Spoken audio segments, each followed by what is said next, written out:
Assalamualaikum warahmatullahi wabarakatuh. Waalaikumsalam warahmatullahi wabarakatuh. Selamat siang Bapak dan Ibu guru. Terima kasih sudah menghadiri undangan saya untuk pelaksanaan diseminasi. Di siang ini saya sebagai calon guru penggerak diminta untuk mendiseminasikan tentang budaya positif yang kami prakarsai. Mohon perhatian sedikit dari Bapak Ibu untuk slide yang sudah saya siapkan. Budaya positif, aksi nyata dan diseminasi budaya positif. Saya sebagai calon guru penggerak angkatan 10 Bidang Hanum dari Kecamatan Genteng dari SDN Karyasin 1 Surabaya.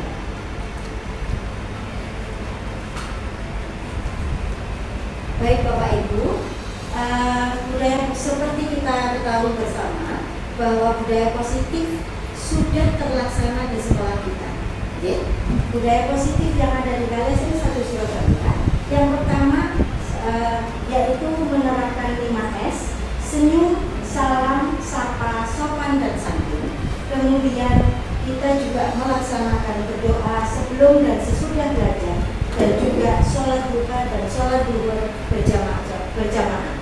Selanjutnya, budaya positif yang ada di sekolah kita juga melaksanakan jumat bersih, kemudian semut, semenit memungut, kemudian kita juga melaksanakan cinta lingkungan dengan 3R, yaitu reduce, dan recycle. Dan yang terakhir yang sudah kita laksanakan secara rutinitas di sekolah kita yaitu Kadaya, Kamis Berbudaya. Selanjutnya Bapak Ibu, perubahan paradigma belajar.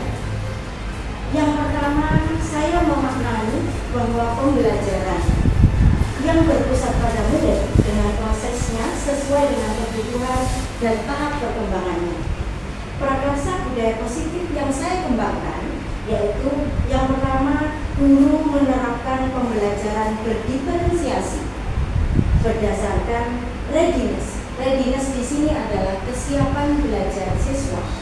Yang kedua, guru menerapkan pembelajaran berdiferensiasi berdasarkan modalitas. Kita sudah melaksanakannya ya Bapak Ibu. Modalitas di sini sesuai dengan tes yang sudah dilalui anak-anak, maka anak-anak bisa kita bagi, bisa kita klasifikasikan berdasarkan modalitas anak, yaitu secara visual, anak yang terbiasa dengan visual, auditori, dan kinestetis. Baik, selanjutnya yang kedua adalah berdisiplin positif. Bapak Ibu, berdisiplin positif menumbuhkan kesadaran intrinsik murid dalam bentuk pemahaman konsekuensi perilaku, tanggung jawab, rasa hormat dalam berinteraksi dengan lingkungannya. Dalam hal ini, saya sebagai JKP memprakarsai bahwa budaya positif yang bisa dikembangkan, yaitu yang pertama hadir di sekolah tepat waktu, disarankan 10 menit sebelum bel berbunyi sudah masuk di dalam kelas. Yang kedua, anak-anak dengan berdisiplin menggunakan seragam sekolah sesuai dengan aturan pemakaiannya. Yang ketiga, tepat waktu dalam mengumpulkan tugas ketika mereka berada di dalam kelas. Kemudian mereka juga bisa mengikuti upacara bendera setiap hari Senin. Dan selanjutnya anak-anak juga bila mereka absen karena sakit selama 2 hari, maka 2 hari atau lebih, maka mereka diminta untuk menyertakan surat keterangan sakit dari dokter. Kemudian saya mulai lagi budaya positif yang bisa dikembangkan, yaitu yang terakhir, jika terlambat datang ke sekolah lebih dari 3 kali dia terlambat sekolah, maksud saya terlambat datang, maka ada pemanggilan orang tua sebagai bentuk kolaborasi guru kita dengan orang tua. Demikian deh Bapak Ibu untuk prakarya budaya positif. Bisa saya lanjutkan sebentar? Terima kasih.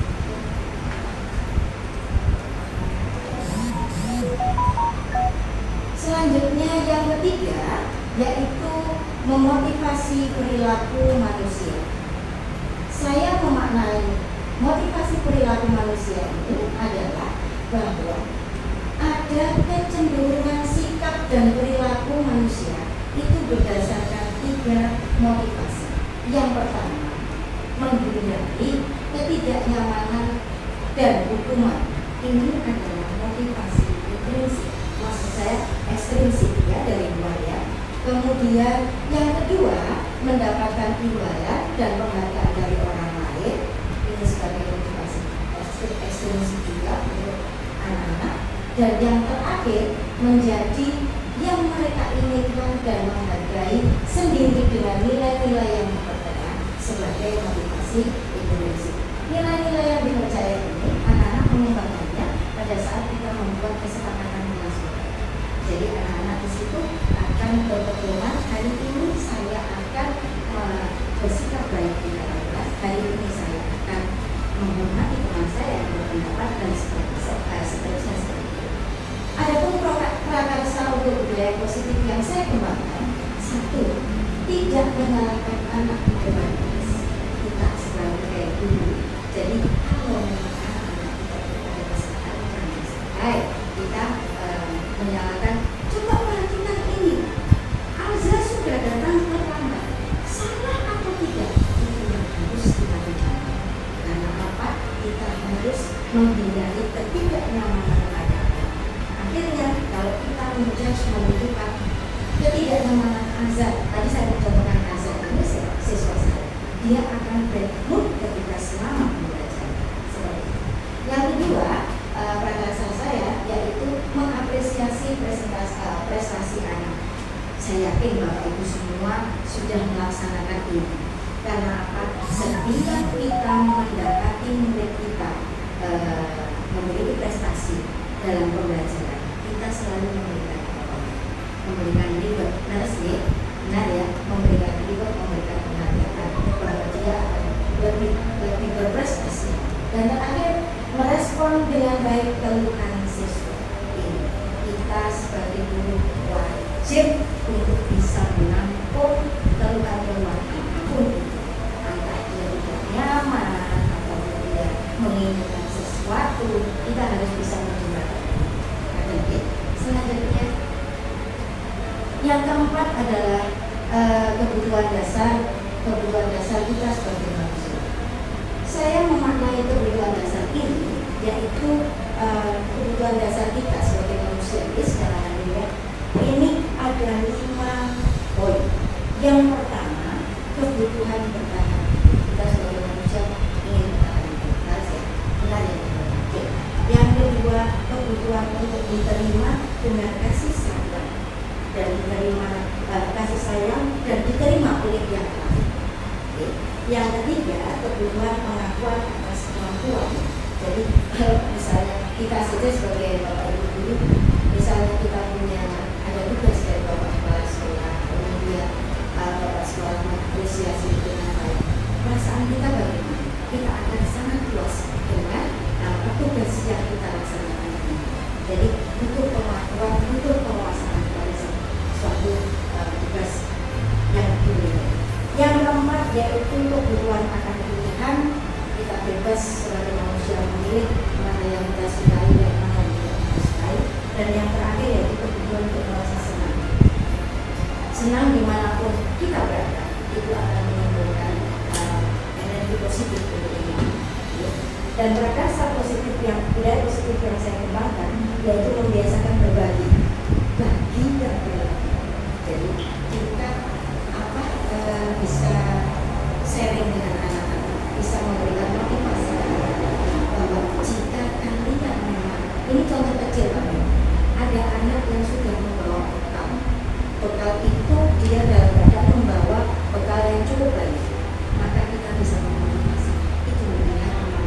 Artinya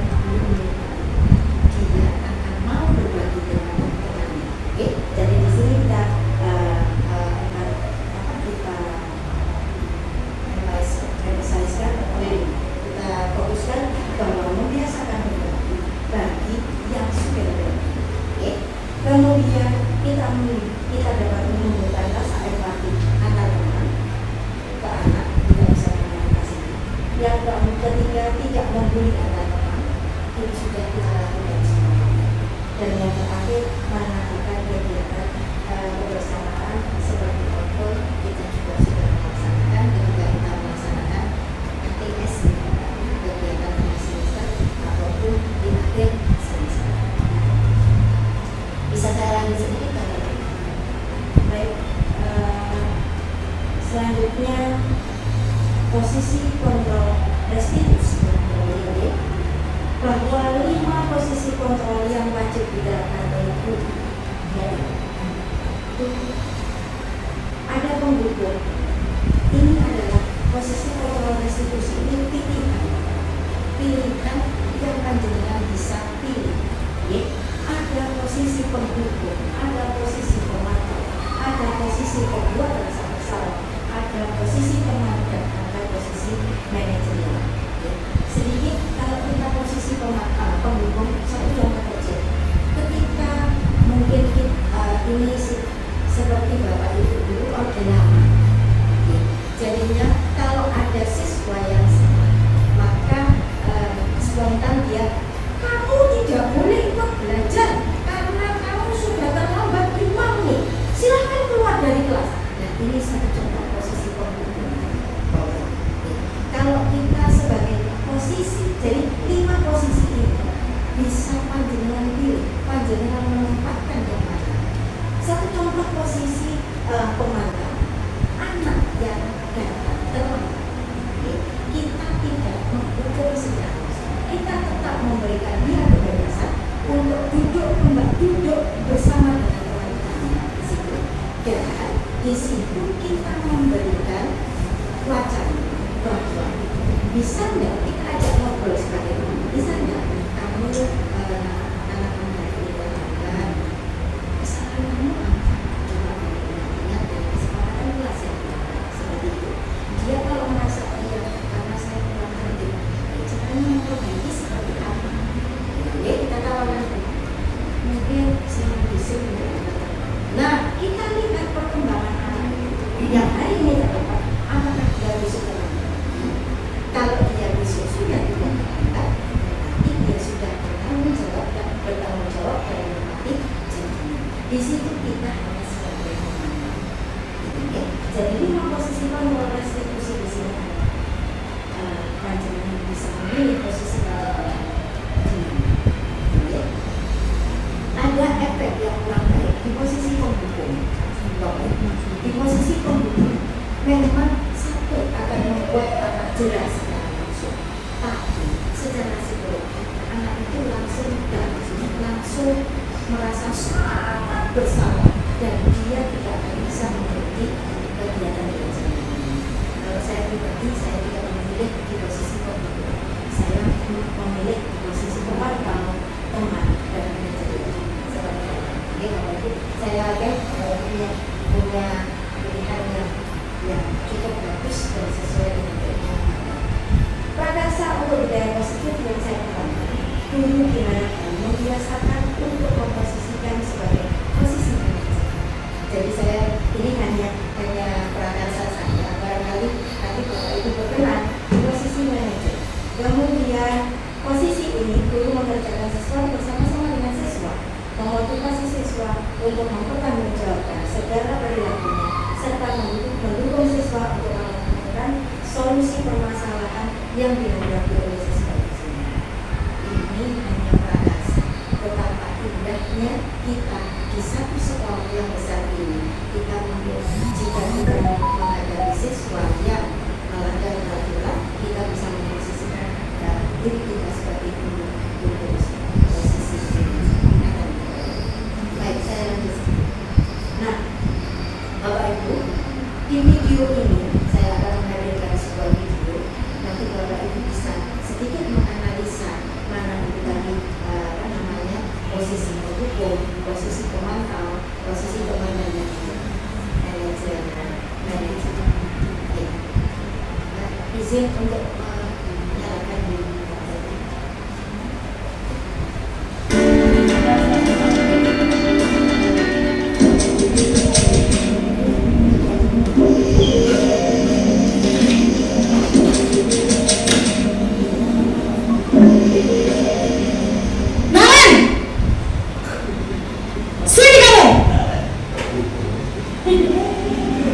Ibu. Selalu terlambat. Kamu deh, pasti terlambat. Maaf Bu, saya Apa? Apa coba? Alasan kamu apa lagi? Kapan sih kamu tidak terlambat? Malas sekali ya kamu jadi anak. saya Dasar pemalas. Gak kapok-kapok sih kamu. Sudah berapa kali terlambat? Sana, kamu keliling lapangan basket 2 kali. kenapa saya harus ke lapangan basket Bu? Kenapa? Kamu melawan ibu? Berani-beraninya jawab. Sudah terlambat, masih berani jawab pula. Sekarang, keliling lapangan basket 5 kali sekalian.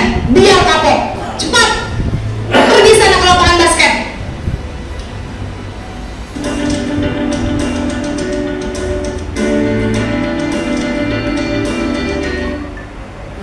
Bapak Ibu, selain video yang baru saja ditampilkan tadi, itu salah satu contoh posisi kita sebagai pembuku.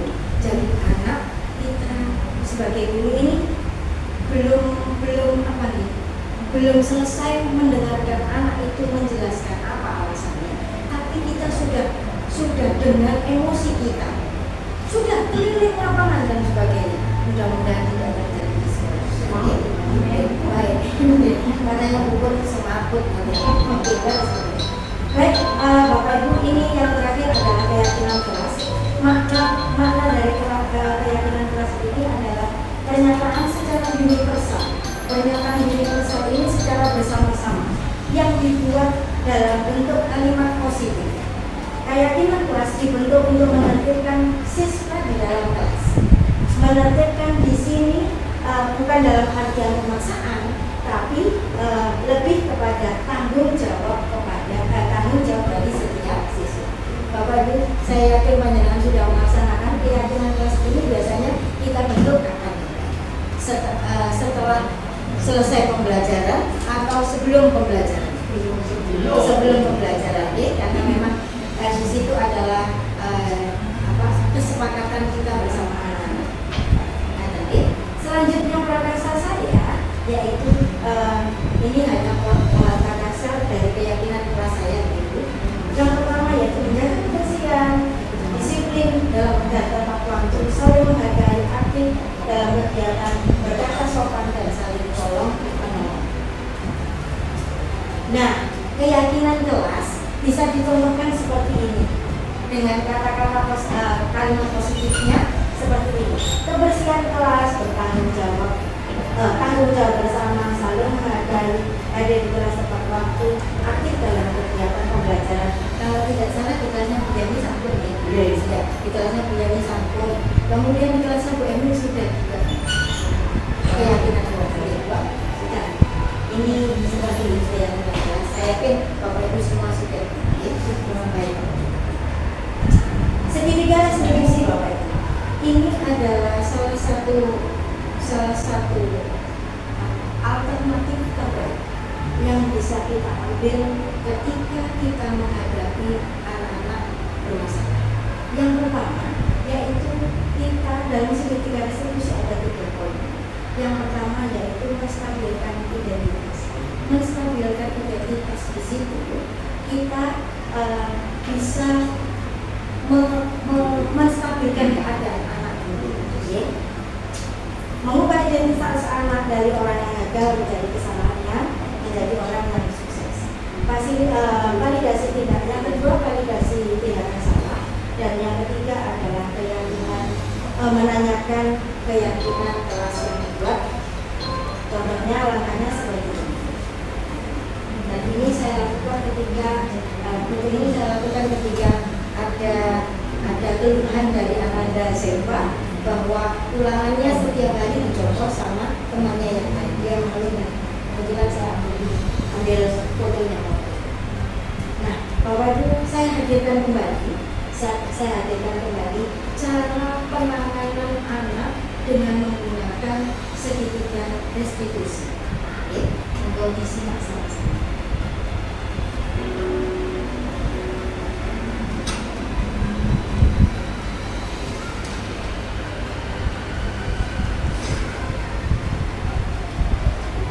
Siang Sarah.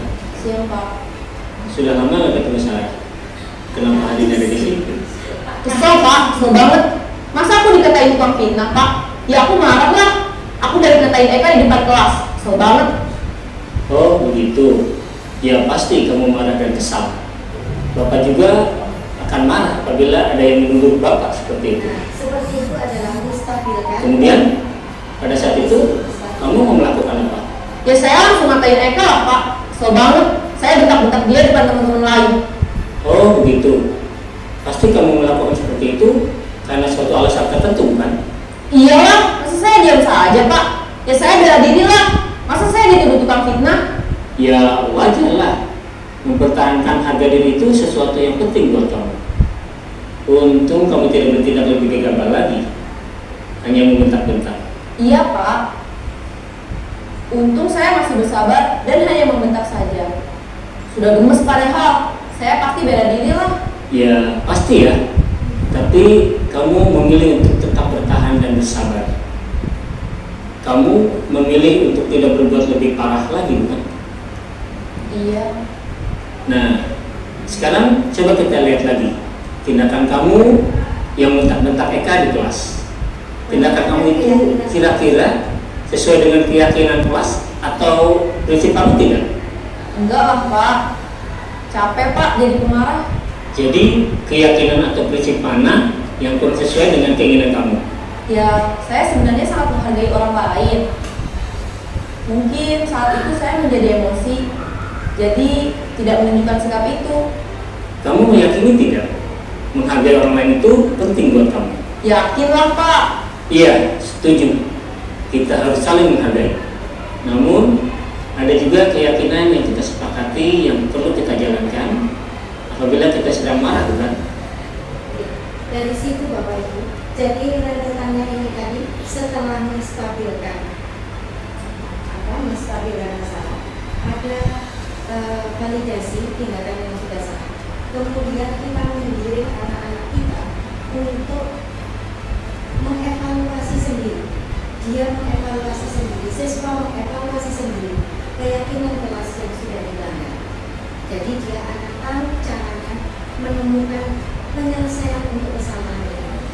Jadi sudah seperti dikatakan sama siswa ini bahwa marah-marah itu tidak menyelesaikan suatu masalah seperti itu. Jadi kita jika ada anak-anak kita yang salah, kita bisa menggunakan segitiga restitusi ini untuk penyelesaian. Nah, sekian Bapak Ibu PPT yang saya aturkan kepada dengan. Saya mohon masukan dari Bapak Ibu untuk kedepannya saya sebagai calon CGB bisa menjadi lebih baik. Terima kasih.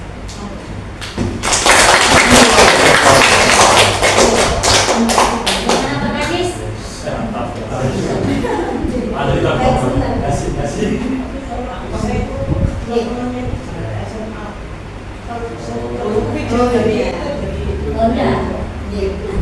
Kalau menurut saya ya, karena apa? Kalau kita kalau sama SD itu kita lebih paham. Anak salah apa itu kita oh gitu. Kalau SMA itu untuk ukuran SMA dan SD itu kan tidak sama. Kalau anak SD itu kan bisa ngomong, tidak kelas seperti itu ya. Kalau SMA itu seperti itu. Terima kasih Bu Pon. Mohon apresiasi begini Bu Pon. Memang kami mohon maaf saya cuplikan video tadi saya dapat dari apa namanya dari LSD untuk contoh sebagai anak-anak SD. Memang kita untuk anak-anak kita terutama di tingkat dasar ini kita dituntut untuk lebih sabar, lebih kreatif lagi untuk memancing permasalahannya, untuk memancing mengungkapkan permasalahannya, iya kan? Nah, kemudian yang saya tampilkan di sini adalah sebagai panduan kita. Oh, penanganan masalah itu seperti itu. Nah, jadinya, terima kasih Bu Pur masukannya. Mudah-mudahan nanti kedepannya saya bisa mengadopsi untuk contoh-contoh yang dari SD. Monggo biar. Kalau saya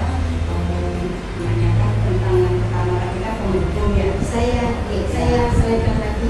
Ya, kalau dihukum tapi kan tidak ada penyelesaiannya. Hanya dihukum, saya kalau menghukum itu guru itu nanti jadi begini anaknya itu tidak ada.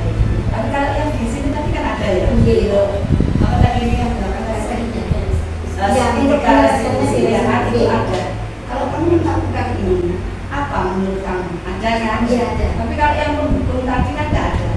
Apakah ada contoh dari penghukum itu terus akibatnya atau setelah itu gurunya harus apa, pak gurunya harus apa, itu kira-kira ada nggak contohnya? Kalau dari penghukum, dari yang 5 kontrol posisi, 5 posisi kontrol tadi, untuk menghukum itu di akhir itu ya hanya muncul hasil anak yang dihukum.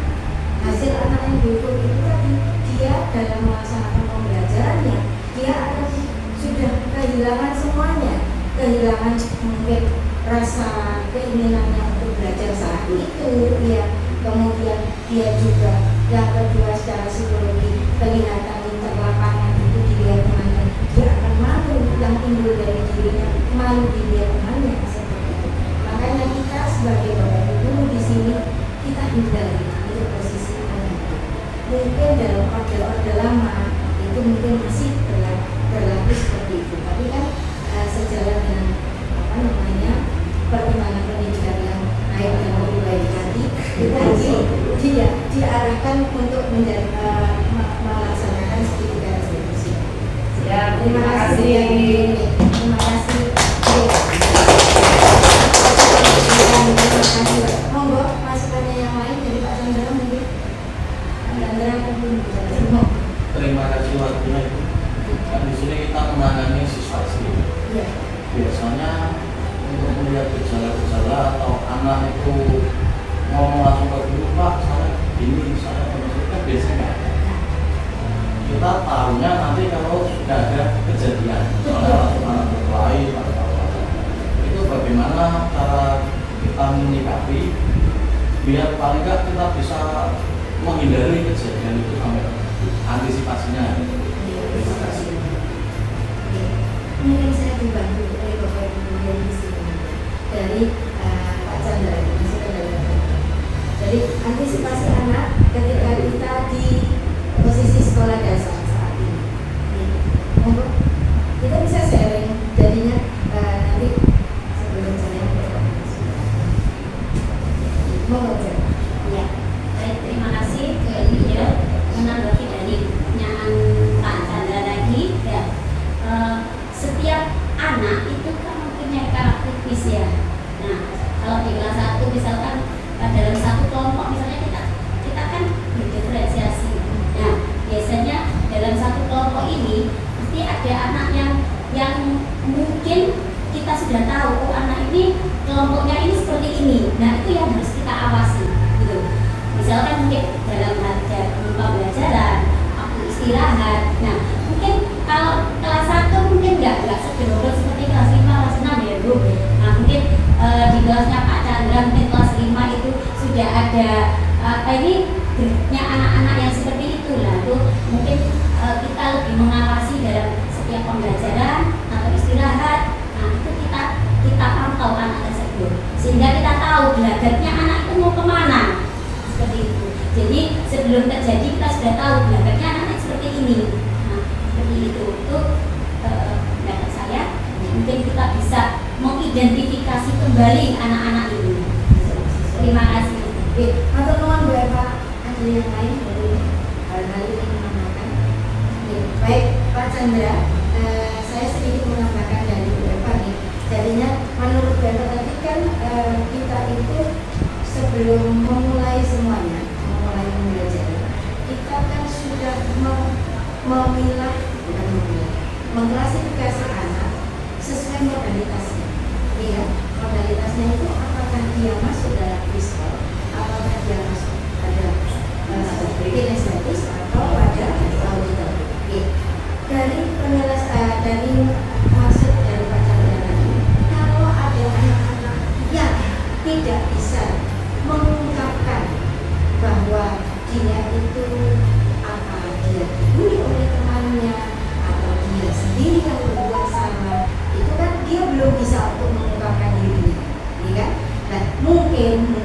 dari WFH tadi sudah ada terangnya.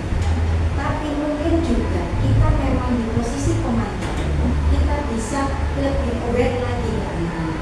Jadi oh iya, anak ini kok terlihat di kegiatan belajar itu terlihat banyak ngumpul.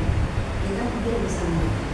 Atau ketika istirahat dia terlihat gak kurang mood juga, dia nggak makan bekal, dia diajak teman bermain yang mau. Nah di situ kita sebagai guru pemantau ada apa sih? Maka kembali lagi Pak Chandra, kita melaksanakan restitusi kembali. Kita panggil anak itu, kita ajak ngomong sebagai teman dulu. Jadi awalnya kan teman dulu, berteman. Setelah dia mulai mengaku, kalau ada permasalahan baru kita melaksanakan menstabilkan identitas. Bila kalau aku Evi jadi kamu, maka Evi juga akan marah dan seperti itu. Maka dia akan bilang apa? Aku berarti benar. Aku Evi aja juga atau itu misalnya ada pertanyaan. Mungkin seperti itu Pak Chandra. Jadinya kita harus memang di SD ini bimbingan itu mutlak dari Bapak Ibu guru kelas, dari Bapak Ibu guru yang studi. Jadinya apa namanya memang harus kerja berat di SD itu bagaimana caranya anak-anak ini bisa apa nih bisa simak, bisa mengungkapkan isi hatinya, itu bisa kita harus apa namanya telaten untuk mendapatkan. Terima kasih.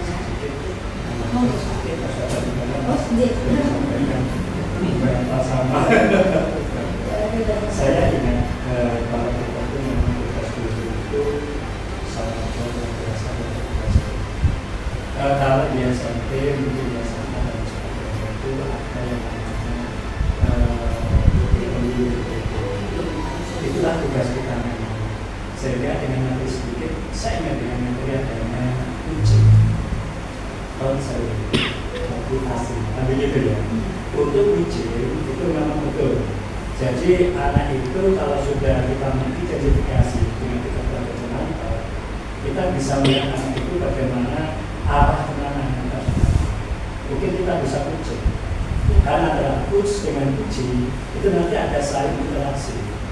Yang uji menyampaikan permasalahan mungkin di dalam kelas sendiri maupun di luar kelas kita sampaikan. Kita mendengarkan seperti itu. Oh ternyata begini.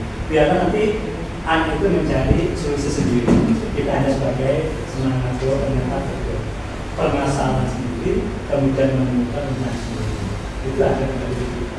Kemudian kalau memang anak itu tidak menemukan jalan keluarnya, kita fungsinya menjadi konselor. Tapi gitu mau tidak mau ternyata permasalahan ini dengan si A, si B.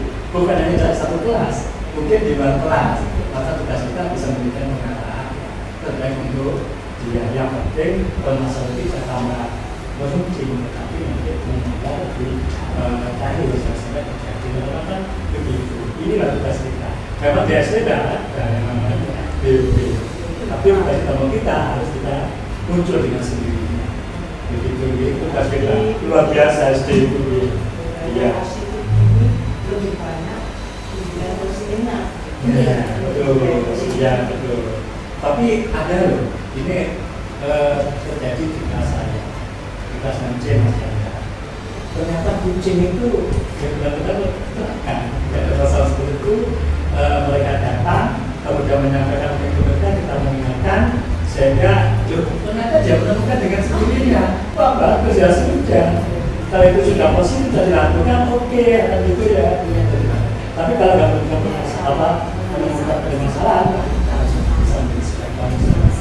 Yang penting, tadi saya setuju dengan apa kita sebagai penolong, sebagai teman, apalagi sebagai pembuku itu kita tergantung situasi dan kondisi. Yang penting tidak membuat anak itu membekas. Jangan sampai nanti kapanpun mengingat kita. Yuk buat kita dulu guru yang guru yang sabar, guru yang tidak, maka begitu ya. Ini harapan kita. Maka kalau kita jadi guru yang menghibur dan dirindukan. tapi sudah sekolah kita tadi paham. Ya kita aja sedikit. Mohon maaf itu hanya sebagai sistem materi aja dari saya. Terima kasih Pak Teja, masukannya sangat luar biasa. Saya kembalikan ke Pak Chandra, apakah sudah cukup? Selamat. Oke, lanjut saya.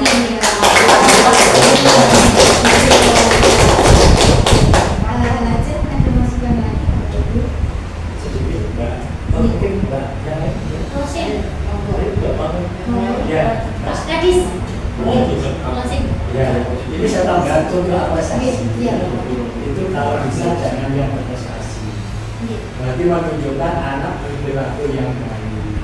Baik secara ucap, tingkah laku, kemudian ada tadi yang berbagi itu kita beri apresiasi sehingga memberikan suatu penguatan. Oh ternyata berbagi itu kita melakukan reward dari guru. Reward juga harus berlebihan berupa pujian.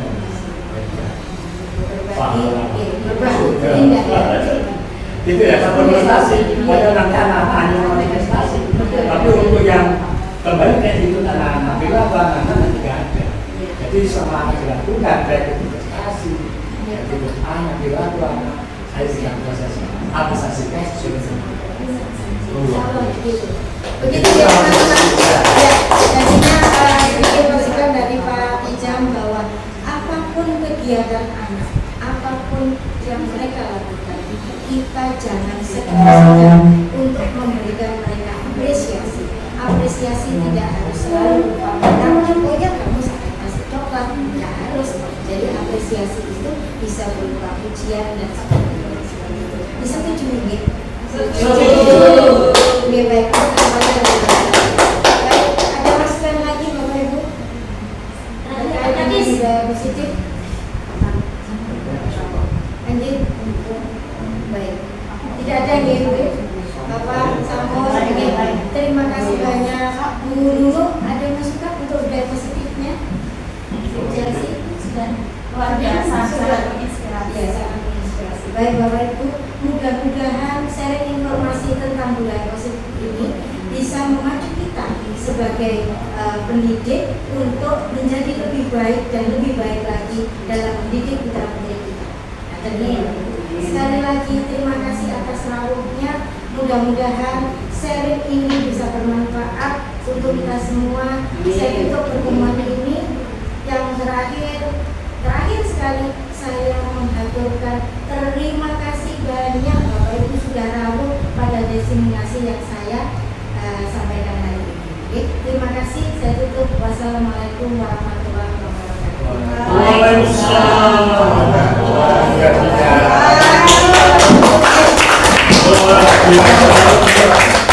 Oke, salam guru penggerak. Yes. Salam guru penggerak.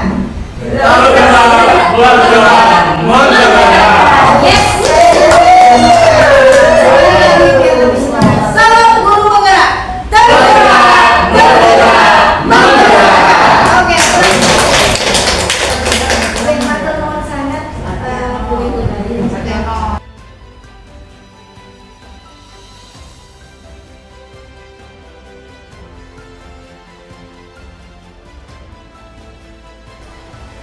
Selamat pagi anak-anak. Luar biasa. Bagaimana kabar kalian hari ini, sehat? Apakah kalian pagi ini masih tetap semangat untuk belajar? Coba Ibu pengen tahu semangat kalian. Kelas 3D.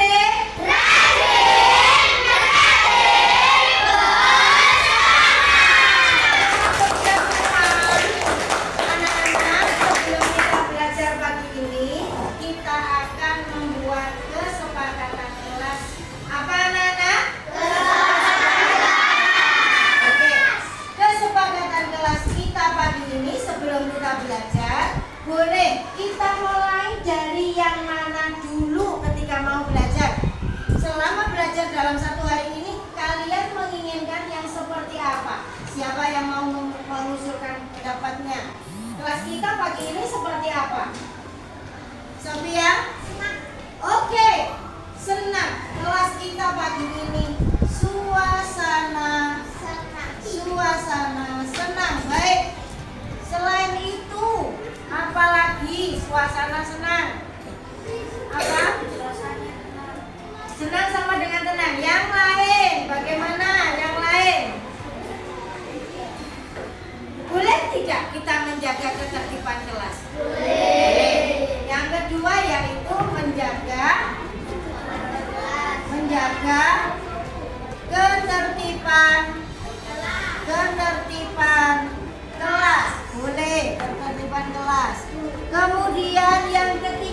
bagaimana? Masih ada pendapat lagi? Rizky? Apa? Yang lain? Hanif? Oh, pintar sekali, menjaga kebersihan kelas. Mengapa kita harus menjaga kebersihan kelas?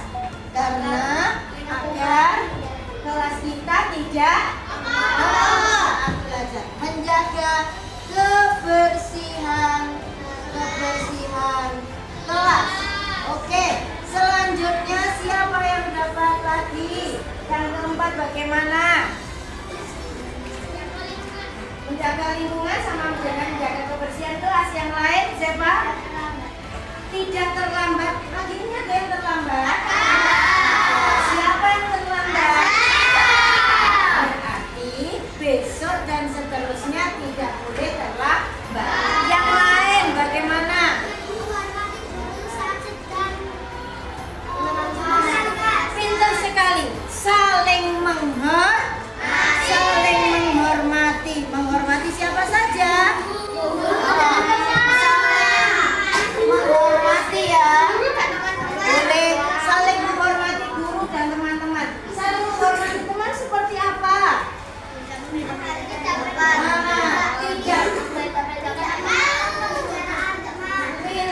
Tidak memotong pembicaraan teman boleh. Berarti yang lain bagaimana? Saling menghargai siapa? Menghargai kalau dengan teman, saat teman menjawab pertanyaan bagaimana? Saling menghargai pendapat teman. Yang kelima, saling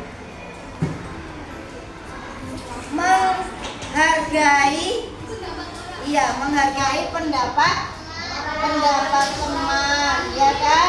Nanti kita belajar saling menghargai pendapat teman. Mungkin nanti siapa Mas saya pendapatnya A tidak sama dengan pendapatnya siapa ini?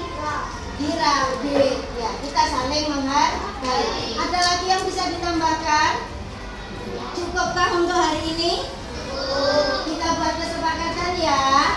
Satu, yang pertama menjaga suasana kelas menjadi tetap senang. Yang kedua, menjaga ketertiban di dalam kelas. Yang ketiga, bagaimana? Menjaga kebersihan kelas. Yang keempat, bagaimana? Saling menghormati antar teman ataupun dengan bapak dan ibu guru. Yang terakhir yaitu saling menghargai pendapat teman. Baik, biar kesepakatan kelas kita pagi ini lebih indah lagi, kalian bisa meletakkan pendapat kalian, kesepakatan kelas kalian di meja kalian. Ya, silakan dituliskan per kelompok dan boleh ditempelkan di sini. Silakan bekerja. Boleh dipilih 1, 2, 3, 4, 5. Silakan. Halo. Boleh. Ya. Boleh. Aku saling mau pakai spidol dan akan cepat. 1. Ya. Pakai spidol warna boleh. Pakai spidol hitam boleh.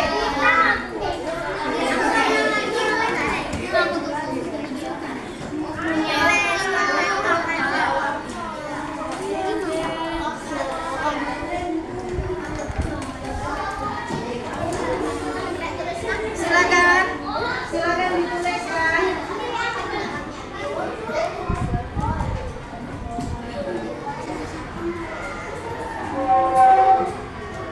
Satu, dua,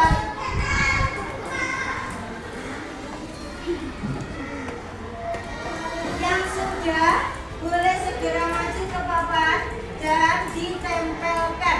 Ayo.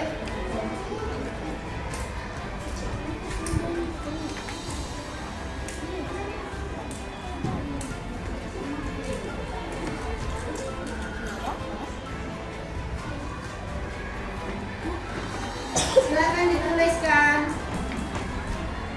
Kesepakatan kelas kita pagi ini. Boleh? Kelompoknya Zepa sudah. Oh, Zepa sudah. Silakan ditempel. sekitar ini. Boleh. Bagus.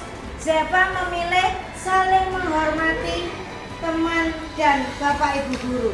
Bagus sekali. Ayo lanjut dengan yang lain, ditunggu.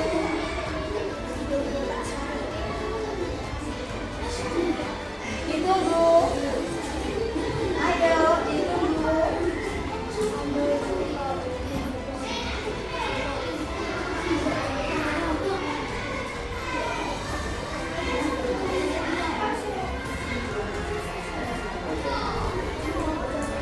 Sudah?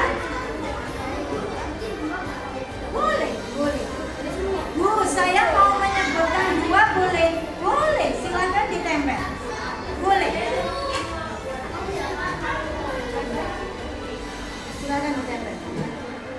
Sudah, Nana?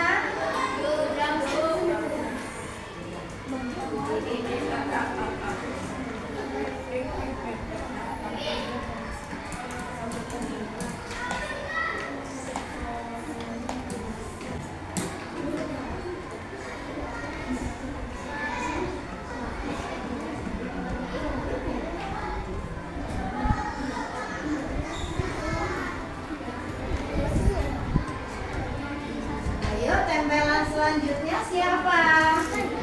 Oh, Aditya. Oke, ditempel sini, Adit. Sudah selesai. Boleh ditempel. Boleh di sini, boleh di sana. Adit bahagianya di mana? Suka-suka dong. Kalau sini. Boleh. Oke, terima kasih. Berpindah ya sama Fendi ya.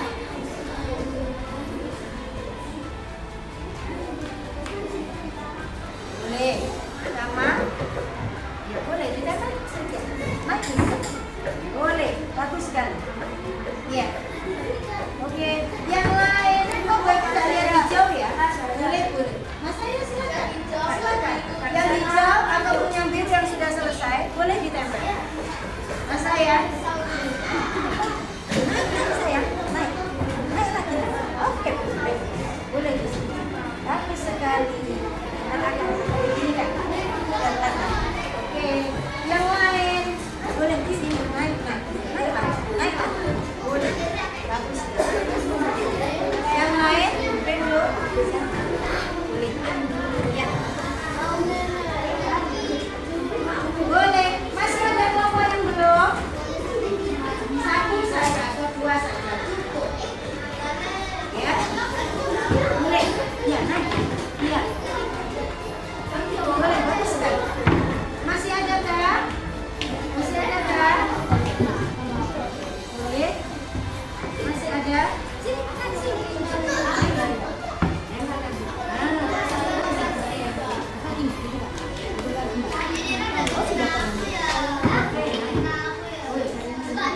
Oke. Terserah. Amta maunya di mana? Boleh. Amta maunya di mana saja. Terima kasih. Anak-anak sudah semua kan? Masih ada. Oke, silakan. Mulai di atas boleh ya? Boleh.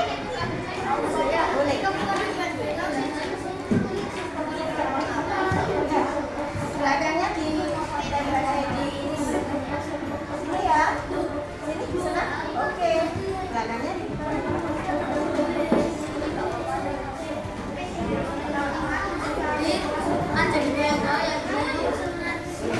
naik lagi. Oke, cukup. Baik, anak-anak sudah semua ya? Sudah.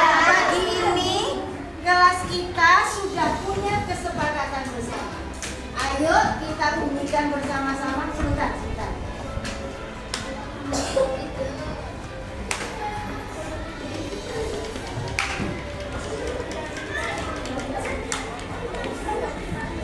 Ayo sayang, kita bunyikan bersama-sama. Kesepakatan kelas kita pagi ini. 1, apa? Ya, kita sampai pulang nanti kita akan bersenang-senang dalam belajar. Kalian setuju? Setuju semuanya mana? Sarangnya mana? Oke, baik. Yang kedua,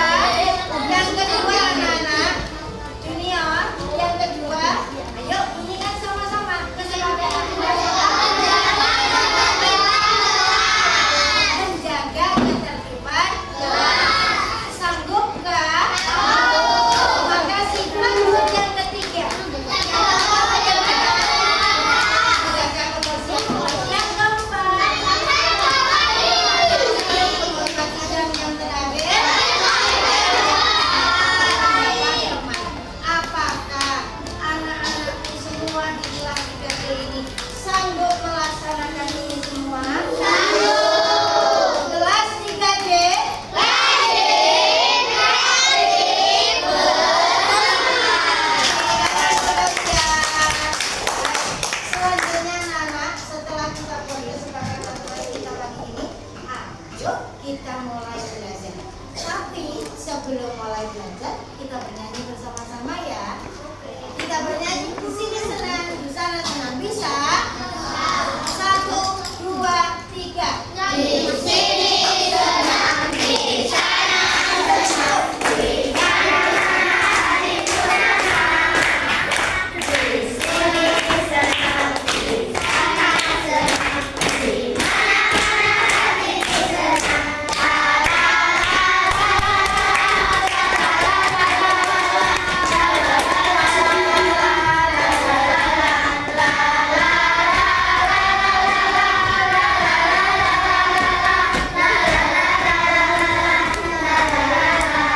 Oke, tepuk tangan untuk kita semua. Sudah siap belajar ya pagi ini? Disilakan untuk menyiapkan perlengkapan belajarnya, buku tes ataupun buku tulis dan alat tulis. Disilakan. Silakan saudara.